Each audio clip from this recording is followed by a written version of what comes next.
And Alex, who were like, we've been having some strange dreams, and Dimitri and Lara were like, whoa, those dreams weren't dreams. That was real. That stuff really happened. It happened to us too. We went to this other world, saw some magical stuff. They're helping out these aliens on this mission to collect these magical stones to bring to Earth, so Earth will have some magic. The thing is, the other world has too much. We don't have enough because we're gonna die without it, and they're gonna die with too much of it. Welcome back to the Spellbound Saga. My name is Zach. We're going to be finishing part 1, Hex, with Dimitri and Lara. You've already seen how Dimitri got his Ice Stone. You've already saw how Molino's been using the Time Stone to be sending them to and from a world to the magic world and back, traveling from Earth to Geode and back, trying to get the magical stones over here so they can bring half of them over here. That's the plan. So Murdo's girlfriend's been kidnapped again. Dimitri got the Ice Stone. They met the 4th member of their team, Gali. He's the Prince of Fire. He's got 2 swords, fire beams out of his swords, makes fireballs. He's really powerful. He's really strong. He knows what needs to be done. And Dimitri and Lara are here representing Earth, saving the world. Molino comes to them again the next night and says, hey, remember how I sent you for Firestone last time? This time you're off to get the Firestone. So get it this time. So Dimitri and Lara appear in the alleyway near the bunker bar, where they met Gali in that little room that Ilmi led them to, where he left his little brother and all of his friends while they went off to get the Rockstone. But when they get back, everyone's gone. The doors are wide open. It's been ransacked. All the guards have invaded and kidnapped Ilmi specifically. And this time, he's not just on his way to he's on his way to get murdered. Billboards and signs all over the city that says, roast of the young Prince Ilmi. And they're planning on burning him alive in front of everybody at the fire dome that Gali's father built. His father was really fun-loving and really wanted to create something awesome for everyone to enjoy. However, this time, Ilmi's going to be burnt alive for everyone to see, and everyone's cheering about it. Because they're all being manipulated by Anisha into thinking that what Anisha says is right, because she's gone crazy and is just a murderer for just not even using fire powers. She's changed the laws in the city so that you can only use fire magic.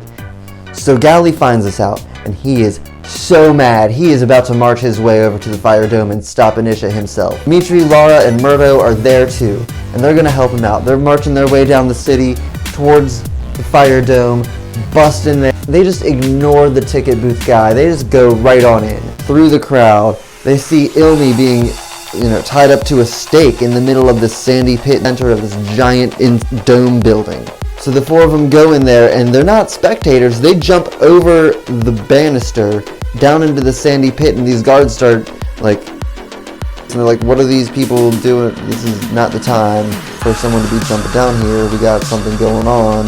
And Gali's like, let go of my little brother, and he starts shooting fireballs at him, busts out his swords, starts shooting fireballs everywhere. All these people trying to release his little brother.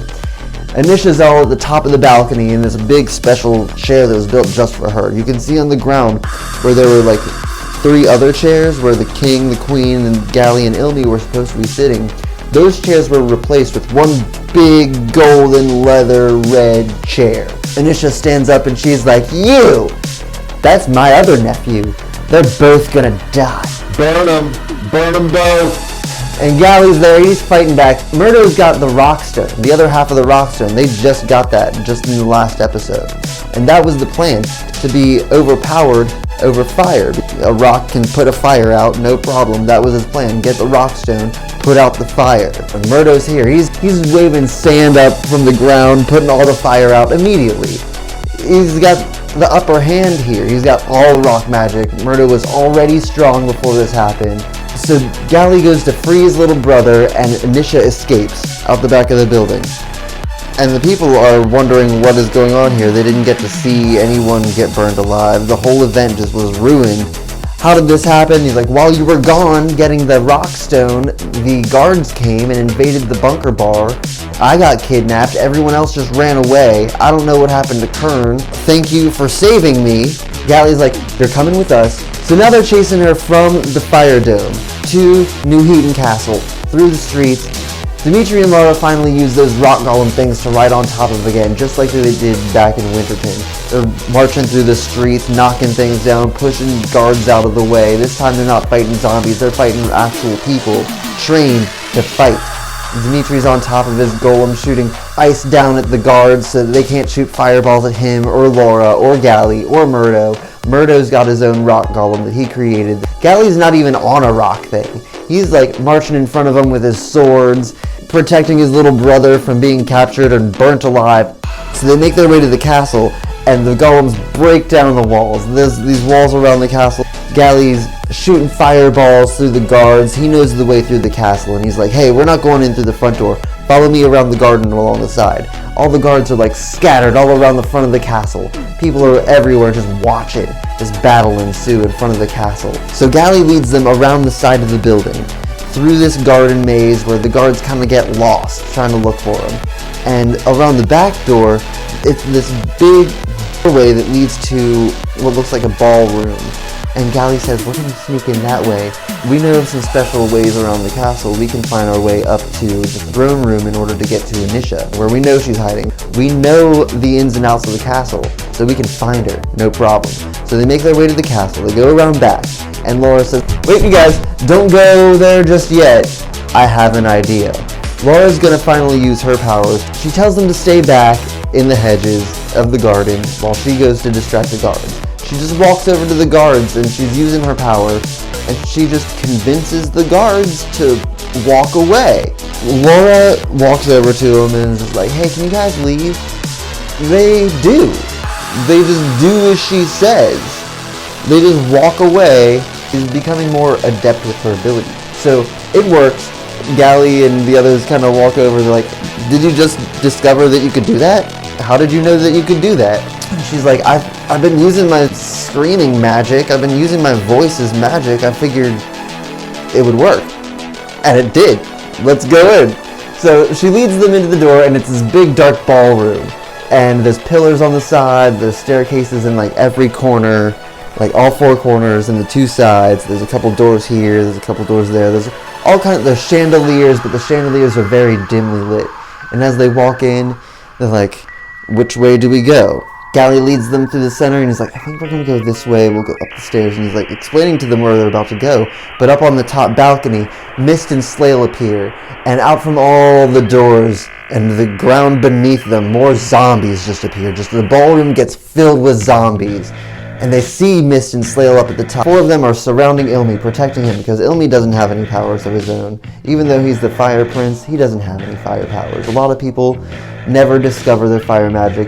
Gally is the brother with the fire magic. He's the most skilled one. He's been training with guards all of his life. He's more of a knight than a prince. The four of them are guarding Ilmi, fighting off the zombies, shooting fireballs, ice, rocks, screaming sound waves at them, and Gally says, come on, ignore these zombies. We gotta get up there to them. Just ignore them. Just ignore the zombies, and let's get out of here.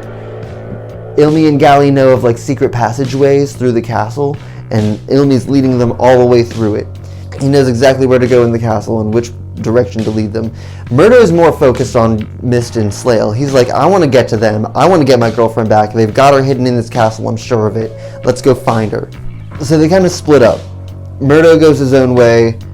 Dimitri, Lara, Gally, and Ilmi go a different way, weaving through these little narrow corridors inside of the walls as they're making their way all the way up to the top. Ilmi leads them to what used to be the observatory. There used to be this big telescope in this room that now it's been repurposed into some sort of magical cannon.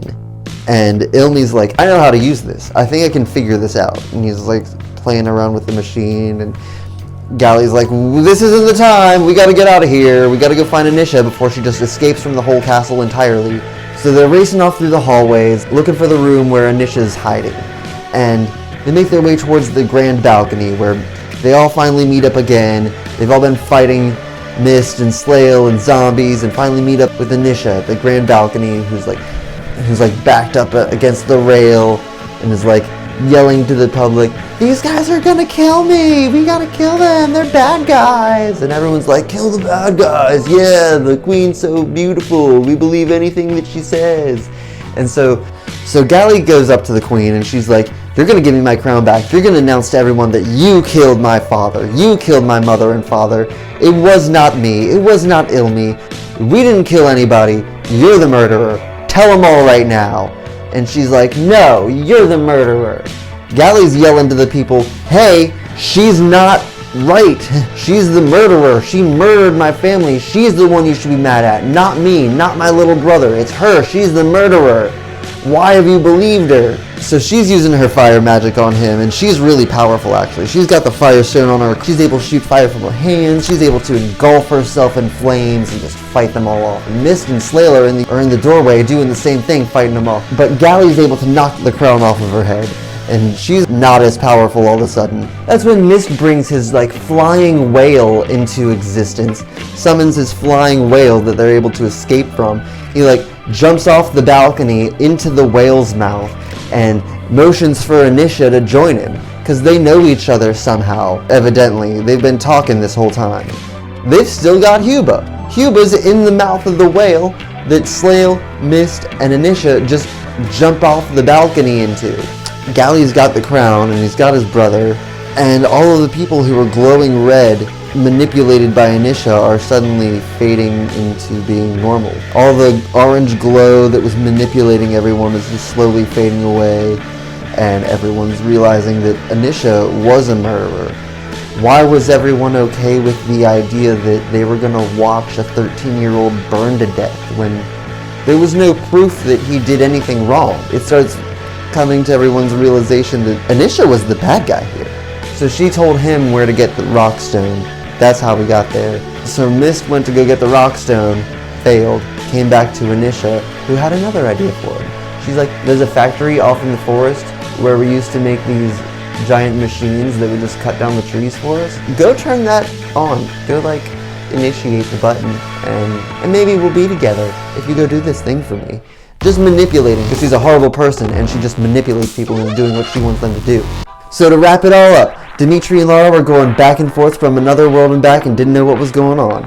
And then when they did find out what was going on, they discovered that they had magical powers in the other world, and the person sending them to and from magic of his own. They went to Winterton, met Murdo and Huba, got these little rocks that create golems that they can ride on top of, and smash walls and stuff.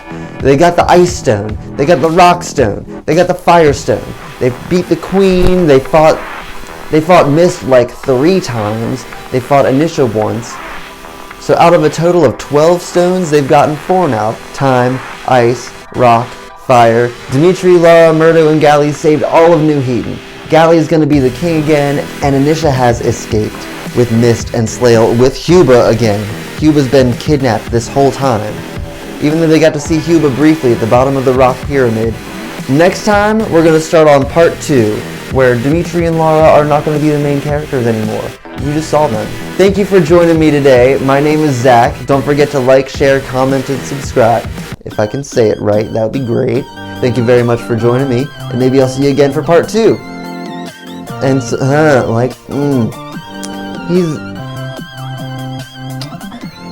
he's there. He's got green hair.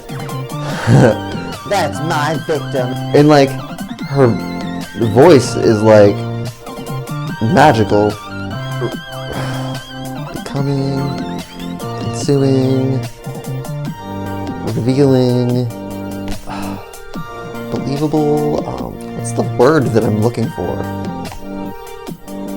Negotiation? Anyway, the 4 of them are guarding Gil, and so